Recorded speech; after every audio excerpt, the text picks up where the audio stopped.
నమస్తే అన్న. నా పేరు నాగేశ్వరరావు అన్న. మాది ఖమ్మం. ఇది కూరగాయల మార్కెట్. ఈ స్థానిక సంస్థల ఎన్నికల్లో ప్రతి ఊర్లో కూడా కాంగ్రెస్ పార్టీ గెలవాల్సి ఉంది. ఎందుకంటే మన ప్రభుత్వంలో ఇప్పుడు అధికారంలో ఉంది కాబట్టి, కాంగ్రెస్ ప్రభుత్వం అధికారంలో ఉంది కాబట్టి మనకి అభివృద్ధి కావాలన్నా ఏదైనా కావాలన్నా కూడా కాంగ్రెస్ పార్టీ గెలవాలి. ప్రతి పేదవాడు ఈ రోజుల్లో ప్రతి పేదవాడు ఒక సన్న బియ్యంతో భోజనం తింటాడు. ఇలా ఫ్రీ బస్సు నేను మా ఆవిడ ఉంది, నేనున్నా, ఇంకోరు ఉన్నా సరే మేము వాళ్ళ అమ్మడే పోయినా కూడా వాళ్ళ అమ్మగారింటికో ఇంకాడికో బస్సుకి వెళ్ళిపోతున్నారు. ₹1 లేకుండా వెళ్ళిపోయి చూసి వస్తున్నారు. వాళ్ళ అమ్మాలకు బాగోలేకపోయినా వాళ్ళు ఇంకేదైనా ఏ సమస్య వచ్చినా అదొకటి. ఇలా రైతు భరోసా ఇచ్చిండు. ఇప్పుడు ఆయన రైతు బంధు అది అన్నాడు ఎవరు, టీఆర్ఎస్ ప్రభుత్వం. ఇప్పుడు నీకు రైతు బంధు ఇవ్వాల్సిన అవసరం లేదు, మాకు బోనస్ ఇచ్చినా చాలు. ఒక కింటాకు వచ్చేసి ₹500 బోనస్ అంటే ఒక ఎకరం ఎన్ని కింటాలు పడుతుంది? నువ్వు ఇచ్చే మా రైతు బంధు ఆడబోతుంది. మళ్ళీ రైతు భరోసా ఇచ్చిండు, రైతు బంధు ఇచ్చిండు, రుణమాఫీ చేసిండు. ఈ రోజుల్లో రైతు హాయిగా గుండె మీద చేసుకొని నిద్రపోతుందంటే ఈ కాంగ్రెస్ ప్రభుత్వం వల్ల నిద్రపోతుంది. రాబోయే ఎలక్షన్లలో కాంగ్రెస్ పార్టీ అధిక సంఖ్యలో ఉంటుందని మేము మనవి చేస్తున్నాం. ఎందుకనగా కాంగ్రెస్ పార్టీ గ్యారెంటీలు ఏవైతే ఉన్నాయో అవి అమలు చేసింది. ముఖ్యంగా ఉచిత బస్సు, ఆరోగ్యశ్రీ పెంచడం జరిగింది. అందులో భాగంగా రైతు భరోసా, రైతు బంధు అందరికీ అమౌంట్ అనేది వేస్తూనే ఉంది. ఇంకా చాలా జరుగుతున్నాయి కాంగ్రెస్ పార్టీలో. పేదవాడిని కూడా గుర్తించి రేషన్ కార్డులు కూడా 10 సంవత్సరాలలో ఈ రేషన్ కార్డు కూడా ఈ ప్రభుత్వం అనేది ఇచ్చింది. కాబట్టి కాంగ్రెస్ పార్టీ అధిక స్థానాలు వచ్చిందని మేము కోరుకుంటున్నాం. అంటే ముందు ఇంకా చేసిద్ది. కాకపోతే ఏంటంటే మన రాష్ట్రం అనేది అప్పుల్లో ఉండటం కూడా ఒక విధానంగా బాధాకరంగా ఉంది. అయినా కానీ అన్ని గ్యారెంటీలని అమలు చేసుకుంటూ వస్తుండు రేవంత్ రెడ్డి. బట్టి గారు కూడా అధికంగా చూసి రోడ్లు అయితే అవన్నీ అయితే మాకు బాగా చేశాడు. మా ఊరికి మంచిగా చింతకాని మండలం రామకృష్ణాపురంలో అధిక సంఖ్యలో బట్టి గారికి ఎక్కువ మెజార్టీ ఉంది.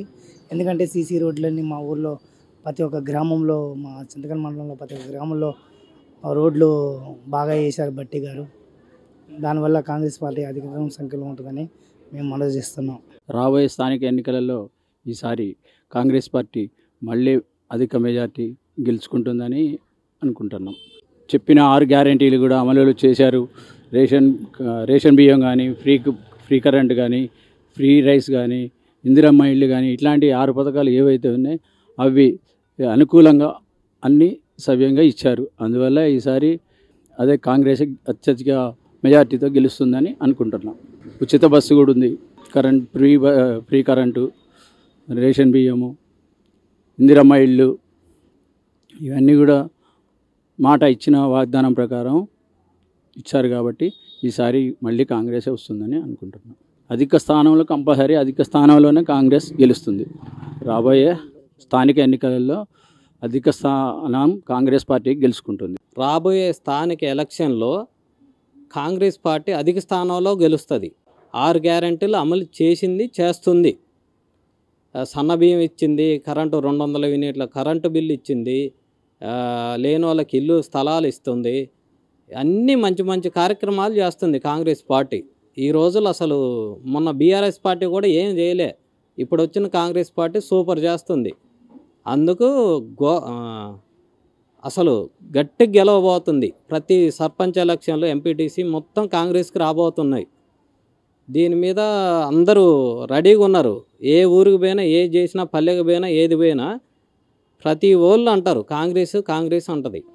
స్థానిక సంస్థ ఎన్నికల్లో ఈసారి బీఆర్ఎస్ పార్టీ విజయం మోగించబోతుంది.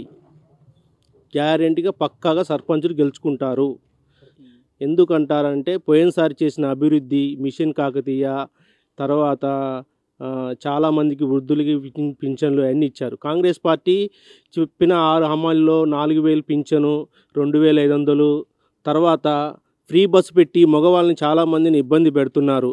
డబ్బులు ఇచ్చేమో మగవాళ్ళు నిలబడిపోవాల్సి వస్తుంది. దానివల్ల మాకు చాలా ఇబ్బందిగా ఉంది. ప్రైవేటు వాహనాలతో వెళ్ళాల్సి వస్తుంది. మ్యాక్సిమం కాంగ్రెస్ గవర్నమెంట్ చాలా వరకు వైఫల్యాలు చెందింది.